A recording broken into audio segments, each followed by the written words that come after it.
Everyone, today we're going to talk about muscle contraction types and differences.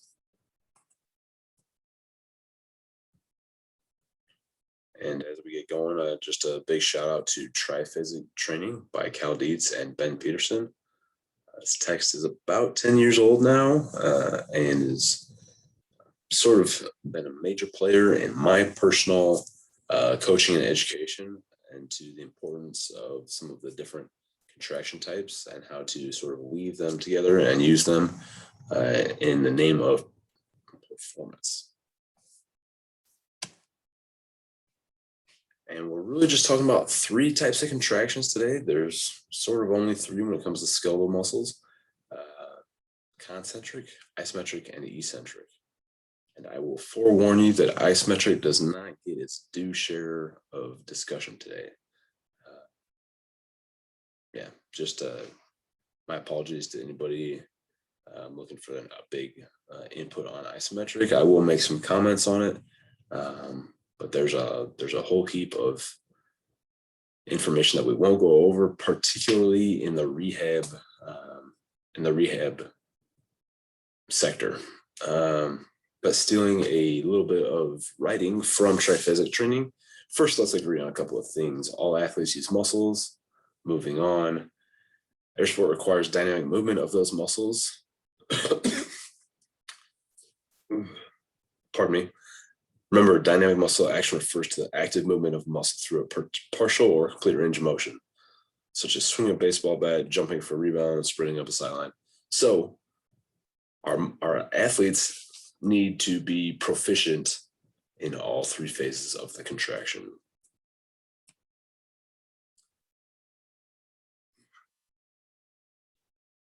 And all dynamic muscle action is triphasic. And just to dive into the different phases a little bit more, our eccentric phase, this is the deceleration or lowering portion of the movement. It's associated with muscle lengthening. During this phase, kinetic energy is absorbed and stored in the tendons of the muscle structure to be used during the stretch reflex. So on our squat, it's on the way down. And on our lat pull down, it's on the way up. That would be the eccentric portion. The isometric phase, that's any point where the motion comes to a stop and the internal force and the external force are equal. The concentric phase, this is the acceleration of an athlete or mass. It is associated with muscle shortening. So this would be on the way up for the squat and on the way down for the lat pull down. And to all my Seinfeld fans out there, it's simple physics. Maybe not that simple, but any excuse to put in a little bit of Seinfeld, I'll take that bait. Now, we're not equally strong in each type of contraction. Concentrically, we're actually the weakest. You see there, we only get one blue arrow going up. Isometrically, again, when that external force and internal force are equivalent, that's the second strongest of the three. And then eccentrically, so our ability to produce force, even though it's not more force than the external force, but to produce some basically some effective force to affect that weight or that external force, that's our strongest. So again, I use our little clip art of that squat. Think about how much weight you could lower in decent form and fashion. If you're a 200-pound squatter, could you lower 225 pounds? If you're a 500-pound squatter, could you lower 550 pounds? Obviously, at some point, weight is just going to destroy you and crush you. But I think we can all agree that if you knew you didn't have to bring a weight back up, and maybe there's, I don't know, some money on the line or some incentive to challenge your body more so, you could go ahead and put some extra weight on that bar and at least control it on the way down. And this is done using what's commonly referred to as negatives. So think about maybe a squatter or a bench press where maybe there's 3 spotters, a back spotter and 2 side spotters, and the lifter is responsible for doing maybe doing 1 to 3 normal repetitions on their own. And then when they get to that point that they can no longer concentrically lift the weight, the spotters would just simply step in, assist, bring the weight up to the top, and then communicating, let that lifter eccentrically lower that weight again for another 1 to 3 reps. So instead of doing, let's say, 2 reps on your own and then racking the weight, that lifter might do 3 reps on their own because they've got all those spotters around. And then because the spotters are there to help them take on extra amounts of stress via negatives, they might take on 3 additional eccentric repetitions. That's a whole lot more workload, volume, and load than they had anticipated to be dealing with. So this is where we're starting to get a little bit of an insight into some of the opportunities for unique training. And then also just a little insight is that your energy expenditure eccentrically is going to be reduced. You're using less muscle fibers, less motor neurons, less ATP.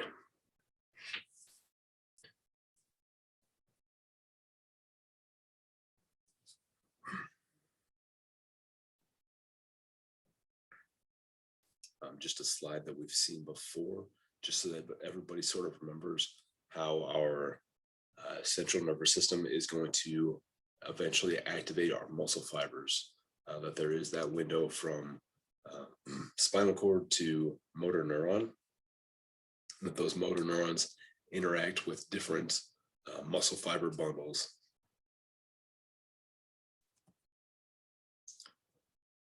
Sliding filament theory, we're not going to harp on this too much. That's more of an anatomy and physiology discussion. And honestly, I just want to remind everybody about what's happening at sort of that nitty-gritty level. And think about that. This is what's happening as those muscle fibers are contracting. And so especially when the concentric forces are occurring, or concentric contractions are occurring, I think we've all by this point probably seen the little videos of the protein heads attaching on the chain and causing and swiveling and causing that contraction within the sarcomeres. I think we've all seen that by now. But now I want you to start visualizing that with the isometric contraction, it's going to be in a neutral position. It's going to freeze whatever it's doing. So that means that our motor units are going to be activating or going dormant on enough muscle fibers so that the forces are balanced. And so there's actually not going to be motion and movement. And on an eccentric contraction, we're going to, depending on the factors, but let's say we've rather easily lifted a weight up on a bicep curl, well, when it's time to lower it, but controlled, still an eccentric contraction, when it's time to lower it, those muscle fibers, there's going to be less muscle fibers working, less motor units being activated. And at the level of the sliding filament theory, we would actually see less and less action, and we'd see deactivation of muscle fibers and motor units.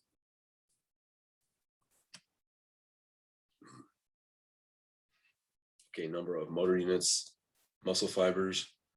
We're going to use the most in the concentric portion. Again, think about the fact that we are weakest during our concentric contraction, and so we need as much help as we can get. At that isometric contraction, we're a little bit stronger, so we need a little bit less reinforcement. We need a little bit less of our muscle fibers. And then eccentrically, that's our strongest position, our strongest contraction, and that's when we need even less muscle fibers and motor unit activation.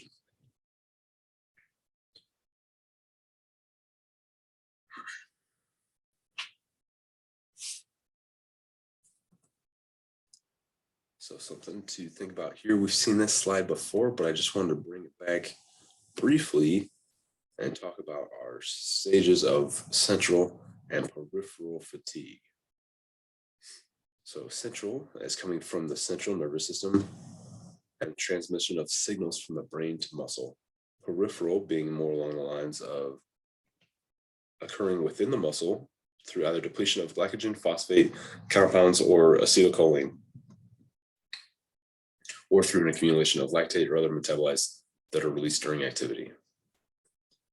So just something to think about as we take on some of the programming considerations of the different styles of contractions. Because some programs, especially now that triphasic has helped mainstream this, at least to my generation of coaches, are seeing the benefits of going through time windows where there's a different emphasis on different types of contractions. So triphasic brought about maybe bringing in 2 weeks of a eccentric focus, then maybe 2 weeks of a isometric focus, and then returning to sort of a standard program with 2 weeks of a concentric focus. And what that's going to do is that's going to change the foundation of how our muscles are working. And instead of constantly being limited by our concentric contractions, which is very typical, go to any gym, weight room, whatever in the world, and what you're going to see most of the time when people are doing pull-ups, push-ups, bench press, squat, whatever, they're going to go until they cannot go through the concentric portion. But we know, and if we don't know by now, we're going to discuss it more today, that by intervening and maybe going in and doing more work in the isometric phase or in the eccentric phase of contraction, that those muscles and those kinetic chains have more that they could give. They're just being limited concentrically. Let's talk about that nervous system real quick. What type of contraction is going to cause the most stress on your central nervous system? Again, think back a couple of slides to our central fatigue, and that has to do with the brain communicating with the body. Eccentric. So I bring in the little image of the spaghetti there because the way I see it, a concentric contraction is going to include all the muscle fibers. Okay, and when I think about muscle fibers, a lot of times I just think about a box of spaghetti. And then an isometric contraction would utilize less of them. Then an eccentric contraction is going to utilize even less. So as the number of muscle fibers involved is reduced, the stress and the importance of signals being sent from the brain to the muscle fiber is increased. So some quotes in here kind of talking about that a little bit. I'll let you read through those.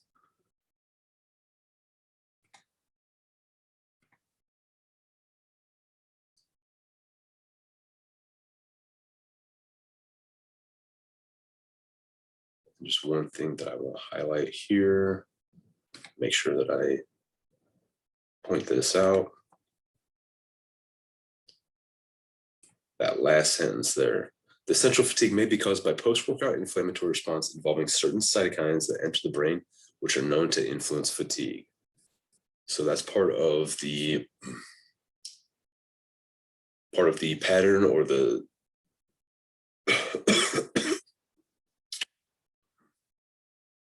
sorry guys, I did more cardio tonight, so I apologize for my cardio cough. That central fatigue is going to be a little bit more correlated with eccentric training for that reason, is that not only are we really traumatizing the muscle fiber and the chain of tissue that is correlated with that, but actually up in the brain is that, again, when we are using less muscle fibers, but we're sending really strong signals and we're basically kind of frying our circuits a little bit, there's a buildup of those cytokines that enter the brain. That's why eccentric training, hard eccentric training, is going to cause more CNS fatigue, more central fatigue versus peripheral fatigue.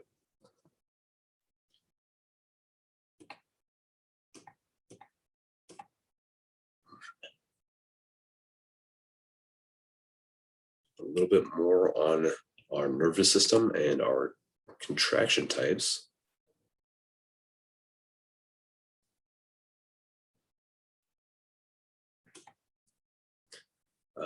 Let's just read through here, starting with the green. When examining the effect of concentric exercise at the single motor unit level, there are substantial changes in recruitment thresholds, discharge rates, motor unit conduction velocities, and synchronization, which can last up to 1 week after eccentric exercise. So eccentric exercise is making our muscle fibers less efficient. It's causing some trauma that is changing how the muscle fibers and motor units are going to act for up to the following week.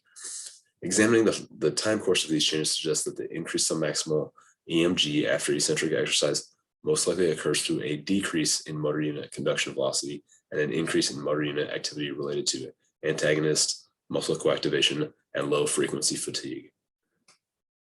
So it's showing that there's signs of trauma and stress in the motor units and the tissues that have been used. And actually,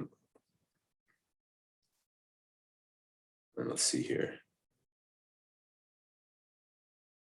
There's an increase in motor unit activity related to antagonist muscle activation.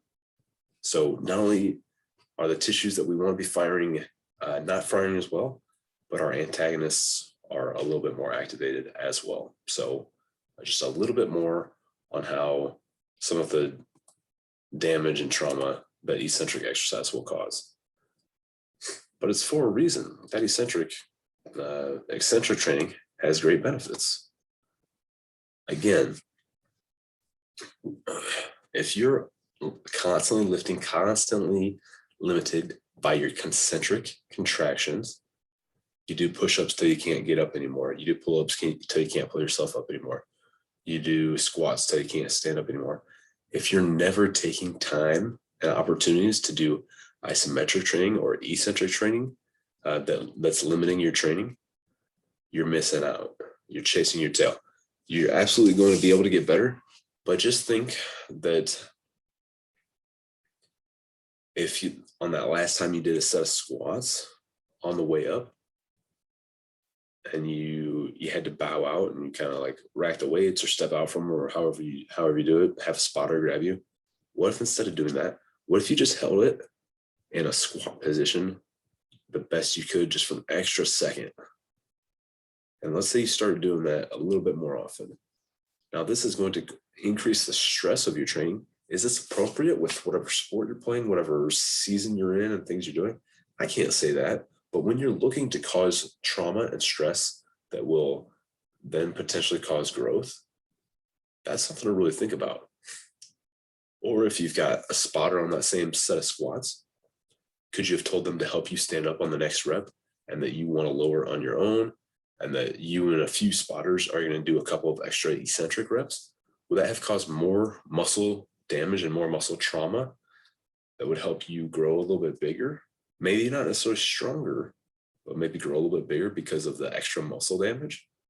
And then that bigger muscle could then be trained to grow stronger. Maybe. There's a lot of people that believe in that. There's a lot of people that are doing those things. And the science tells us that by doing something different, you can cause a stimulus that may end up helping you reach your goals.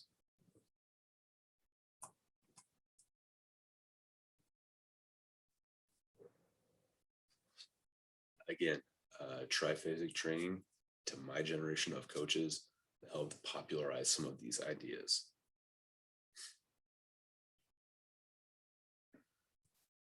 And an example of that would be their 6 weeks block of training, wherein there's a different emphasis in each 2-week window. Weeks 1 and 2, there's an eccentric focus. 6-second lowerings of your reps. I believe for sets of 4 to 5 reps. I believe it's 3 to 4 sets of 4 to 5 reps. Week 2, there's an isometric focus. Drop down into that bottom of your squat, hold for 3 seconds, stabilize, and then squat up as fast as you can. In weeks 5 and 6, that squat would be happening as fast as possible. Now you're stronger eccentrically. Your motor patterns and your squat pattern is going to be designed from that slow squatting you did. Your squat form's probably going to be looking pretty good. You're going to be stronger at the bottom of your squat because you just got done working on your isometrics. Like when you go from 3-second isometrics to no isometric, you feel incredible. I mean, it's so much easier to get that weight moving. And now we know why, because you've strengthened and you've built that groove of not only improving your muscle fibers, but also of your motor pattern and your motor neurons. They know what to do. They're working better than ever, possibly. If you've never done eccentric focus or isometric focus, and then you go back to concentric focus, yeah, it's gonna feel good. You're gonna be moving. Seen some really interesting improvements in applying some of these methods. And maybe you do it for 2 weeks. Maybe you have rationales for doing it for longer. We think back to during the COVID and pandemic shutdown, when lots of athletes didn't have barbells and dumbbells and heavy weights to move. Some of the best things we could do is to take a step back and train for different goals and train for different stimulus. So to do slow eccentrics and slow isometrics, instead of just doing,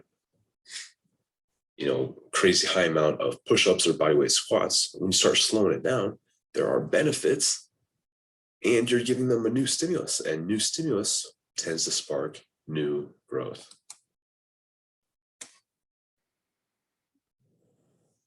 So now we have more of a little bit of an insight into the different muscle contractions and what they look like and how you might apply some of this. Be thinking about, getting into the nitty-gritty. If I can lift more eccentrically, how much can I lift?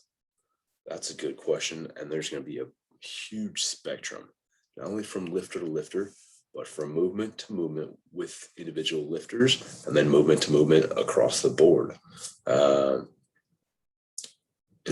tried looking up to see how much, maybe somebody had an opinion on how much how much stronger you are eccentrically. I did not find any great data on that. I'll say that when I program, I'm fairly conservative. I'm usually going to go somewhere between 5 to 15% heavier. Again, I'm not training veteran powerlifters. If I was, maybe I'd get a little bit more aggressive into those windows. I'm training athletes who need to be able to perform to practice and to be able to move and things like that. So I'm not really looking for maximal hypertrophy training or anything like that. I don't need to do super maximal lifting. I'll do it every once in a while, a little bit. But to see something on the Poliquin website, Charles Poliquin, pretty respected strength coach, they mentioned as much as 1.75. Now he typically is into some obscure research articles and things like that. So maybe they found like a calf raise machine where somebody did almost double weight on the eccentric side. So I just put that up there as a number to discuss. Do I think that someone who bench presses 200 pounds can eccentrically bench press 350 pounds? No, I wouldn't do that. I wouldn't do anything close to that. But that's a number I found, and maybe I would sort of consider that as an obscure off the charts number. I would encourage most of you to start a little bit more like 5 to 15% over and see how that feels.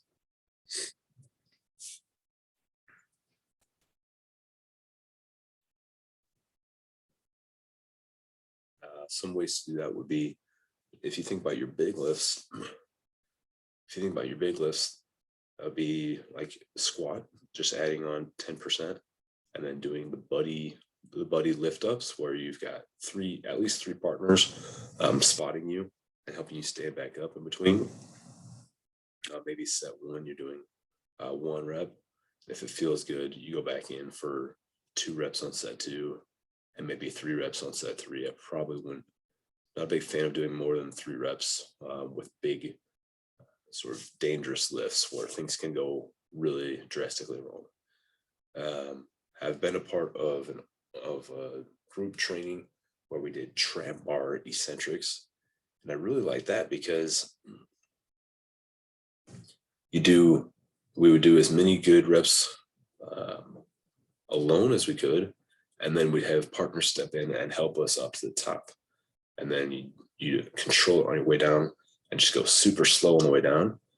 And the limiting factor there was a lot of times it was grip strength, but it was just a little bit safer. You didn't have a bar loaded on your back. Instead, the force was in your hands.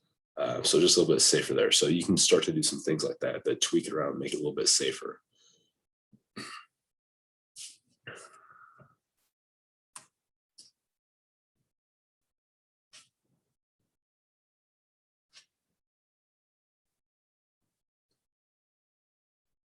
Yeah. Eccentric training will produce more muscle damage and more DOMs. You'll be sore a couple days later. So again, if you've always been limited by your ability concentrically to train and to stress and fatigue your muscles, bringing in additional challenging isometric and eccentric limitations will be a game changer. You will feel it. So a lot of us have done planks and wall sits, maybe push-up holds, but just to slow it down and start picking on those muscles with a lot of your regular movements. So maybe doing a pull-up and then adding weight at the top of the pull-up. That added weight stays on there to get to the bottom, and their partner takes it off, and you could do that multiple times. You can get really creative, and you're basically just looking to cause muscular damage. And again, there's not going to be an immediate spin-off into strength, because strength is often because our nervous system is coordinated and firing really well, whereas high intensity eccentrics are going to cause neurological stress and fatigue. But it makes your muscles bigger, which can then later be trained with your nervous system to fire and produce more force than they ever have. All part of the cycle. Programming considerations. How about eccentricless training?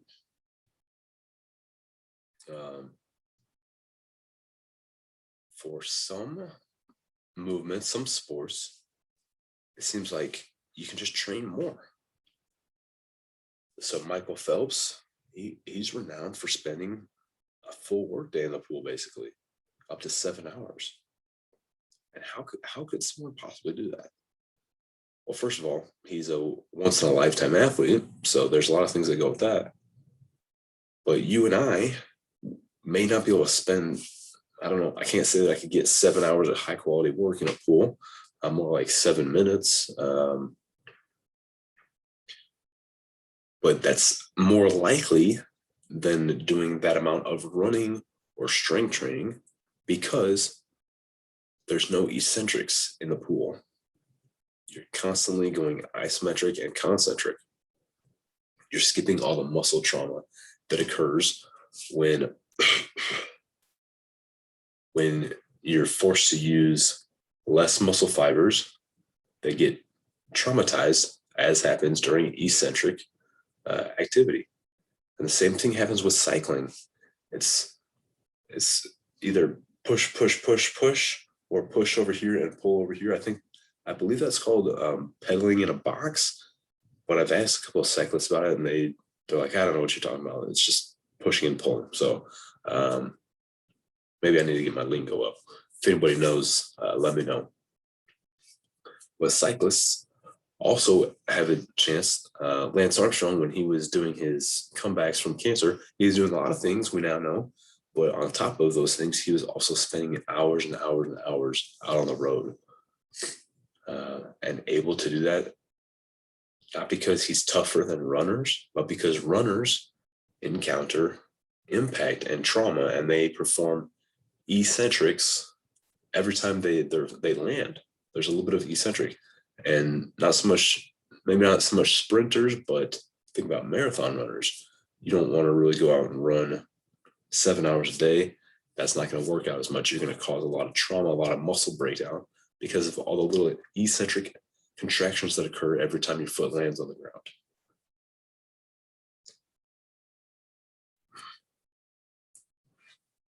And because of that, if you wanted to do some extra training, you have options. So sleds and prowlers, not just for pushing and pulling. And if you've done a sled or prowler training session, you might, be throwing up a little bit in your mouth because they can be really, really tough and hard. But you can also put lighter weight on there and go slow and just activate some muscles. So think about Michael Phelps and Lance Armstrong, how they have the advantage of being in the water and on the bike is that they're not getting any eccentrics. That's what we want to bring in with our sleds and our prowlers. We want to be nice to our body. We want to stimulate, activate muscles with isometric and concentric contractions, but we want to stay away from those eccentrics, because eccentrics cause muscle damage and nervous system, CNS fatigue, right? We get those cytokines built up in our brain, and then we're not as excited to train, and we're not as powerful when we want to go train. So sleds and prowlers, if you look at the two examples there, they're actually not pushing or pulling conventionally. Our top lifter might be doing rows or face pulls, so actually upper body muscles, and our lower image lifter might be doing tricep extensions. So you can find ways to use those prowlers and sleds where it's not just for legs or conditioning or something like that. You can actually do, you can isolate muscles and do some interesting things there and have it be eccentricless. That's the big thing. So that's a great trick for athletes who maybe want to do some extra training. Athletes who maybe want to do some extra training, or particularly, I would bust that out. I think about a couple of athletes I've had over the years who are maybe some of the top athletes on the team. They are the strongest ones in the weight room. They're the first ones in the weight room, the last ones in the weight room, and they want to do extra. Well, this is a great way to make them feel like they're doing something. It's a meathead activity. It can be tough, but it's actually pretty easy and nice on their joints, on their nervous system, and on their muscles. So if you put together a little eccentricless circuit, sometimes your athletes, it's like you trick them into work. They're working hard, but they're not damaging their bodies like a typical bench press, squat, deadlift workout would. So it's a really good way to kind of sneak extra work in without causing trauma and damage. So something to think about. If you can facilitate it, have your athletes swim and bike. It's for reasons we've already discussed. It's a great idea. Also, rowing, like a indoor rower, would be great. If you have access to outdoor rowing or kayaking, good for you. Go for it. Med ball throws, again, nervous system is stimulated, concentric contractions, lots of great things there, but no eccentrics. Don't let them catch medicine balls. Don't let them get too crazy with it. Bands with reduced eccentrics. So you can kind of do a quick, you do a concentric and then just kind of relax. I can think of a few movements I like, but those are isolated arm movements, like biceps and triceps are pretty easy to do like that. But it's kind of, it's okay. It's kind of a headache. And then something to think about is our Olympic lifters. Maybe they can do those big, heavy Olympic lifts more often because they're not decelerating like a power lifter decelerates and eccentrically lowers their squat over and over again. Whereas our Olympic lifters are going upward and performing predominantly concentric actions over and over again. Although you have to watch out for the eccentric loading of the lower back. So as the hips rise, that low back might be getting eccentric through a lot of those lifts. And then also when you catch the weight, as you pop that weight up, there's going to be some eccentrics from absorbing that load. So would you want to go do some Olympic lifts and pull the bar up and then just let it float and land and bounce? I mean, that's why they have bumpers on there. So those are just some ideas. Not something I'm a huge fan of, but it also gives us insight to why Olympic lifters might be able to go do those barbell movements several days a week without just falling apart. There's a lot of that. It's not necessarily eccentric based. And then also look to yoga, some isometric dominant activity that is going to be probably good for your body, probably going to facilitate some recovery, maybe good for the mental side again. I'm not going to go on a big tangent about that, but let your imagination fill in the blank about how good that could be for your athletes. Something different to do, et cetera, et cetera. And then I didn't put in a picture of wrestlers. So for wrestlers, their sport is super isometric. They're often locking into position and fighting from there with high efforts, but no movement. So they have to be strong isometrically. And if you see them in a weight room, I've seen that they may not be so great concentrically, but they can do things isometrically that are very impressive, kind of because that's their sport. They practice that all the time. So it's just kind of funny, the things that that are kind of happening under the surface. So wrestling, obviously not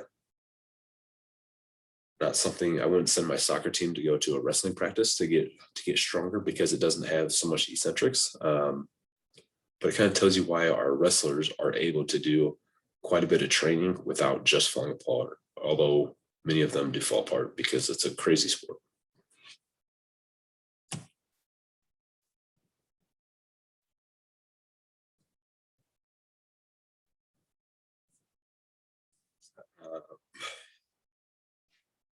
A couple more thoughts is that boys versus girls, I have very few differences in how I train males and females, but one of them was sparked by Mark Ripito in his theory and discussion of why he has females perform more negatives than he has males. And it kind of goes like this. Hopefully I don't butcher it too much. But his idea is that a man and woman, maybe, let's say they're both 5'9", maybe even of similar body weight. The man has been exposed to 10 to 20 times the amount of testosterone as the female has for however many years. I don't know how old they are in this example, but a lot more testosterone over the years. And so his muscles have grown accordingly. He might be a little bit bigger, a little bit leaner, a little bit stronger. But is the nervous system really that different? Maybe not. So Coach Ripito's theory, again, hopefully I'm not butchering it too much, is that the male and female may have different abilities in the weight room, but their nervous systems are going to be more similar than dissimilar. So while a male may lift heavier weights and may create neurological and physiological stress and trauma from negatives and eccentrics, the female who is limited, her strength is limited, when she performs negatives and eccentrics, she's using less weight, but her nervous system is very similar to the males. So his idea behind that is that when the females are lifting, as they finish and get done, have them do more eccentrics and negatives, because they're limited because of their lower testosterone levels. So they're not lifting as heavy, and their heavy weights are not causing as much neurological stress as the males. I didn't explain it as well as he does, but I started experimenting with it with my personal training clients years ago. And it kind of pans out. Now, I didn't have like a structured, my males are going to do this many negatives and eccentrics, and my females are going to do this many. But I just started doing a lot more with my females. And I just noticed that they never really talked about getting crazy sore for long periods of time. And my males, whenever I played around with it, I pretty much always heard about it. So it's just a little anecdotal evidence from my own background. And then another thing that sort of plays into this eccentric theory, I guess we'd call it. I believe I first came across it reading the book Born to Run. And I'm blanking on which the female athlete's name that they use in the book.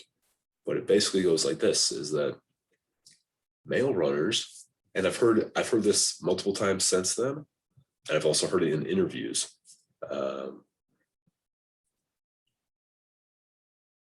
That male runners need to decelerate and slowly make their way downhill. A lot of times in the longer big runs up and down through the mountains. And apparently female runners can be a little bit more aggressive on the downhills. And this is one of the reasons, not the only reason, but one of the reasons that they are as competitive or have been argued to even have an advantage when it comes to ultra distance events in like high elevation events. So if it's a very long run and it's up and down the mountains, the ladies have a little bit of an advantage. In fact, there's a lot of races that females in the ultra distance community that females are winning outright. So not a graded like consolation prize. They're just going out and beating all of the guys. And that's not happening in a whole lot of other physical events. So I think it's really something to take a note of, is that these ladies are, maybe because of Coach Ripeto's theory regarding testosterone levels, maybe because it's commonly said that females have a higher pain tolerance, that nature has set them up that way to enable them to give birth, which is something I personally don't want to do. So maybe that's true. And my wife's done it a couple times. She's a stud. So maybe it has something to do with that. I'm not really sure, but I just want to share that with you all as something to consider. I think my final note for you guys is going to be how to incorporate these different contractions and tempos within a workout. So I grabbed a little sheet of mine here. Okay, so what I do personally, you guys don't have to do this. What I do personally is I do a CI-EI, and I think since then, this is a couple years old, I think since then I actually go EI, CI. I think I mixed it up because I noticed that my eccentric is where I really had something to say. That's a lot of time where I'm going to deviate and change things up. So anyways, pick a system and stick to it. CI-EI. And what that means is that the first number in here would be concentrically. So on the squat, concentric would be on the way up. On the pull down, concentric would be on the way down. So when you have these notated here, whether it's CIEI or EICI, and again, that's eccentric, isometric, concentric, isometric, or concentric, isometric, eccentric, isometric. However you do that, now the reader, if you educate them just a little bit, they know if you've got squats paired with lat pull downs and you've got the same tempo for them, they know what you want and where you want it. So for here, let's clear some things out. For here, my dumbbell bench, I'm going to go 2 seconds on the way down, 1 second at the bottom. I'm going to punch it up, and I'm not going to spend very much time resting at the top. So that's what it means in this instance. And then my RDL and my French press have the same tempos. If it doesn't have a particular tempo, you can just leave it blank. So I would encourage you all to take some of these, take some of this information and start applying it just right away. Start experimenting with your own lifts, with lifts you're writing for friends. Start playing around with it.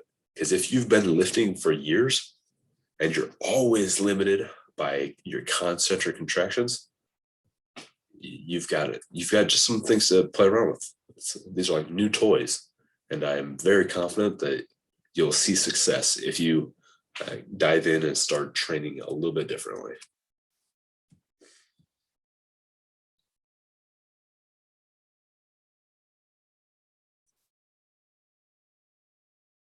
Eccentrics have a great place in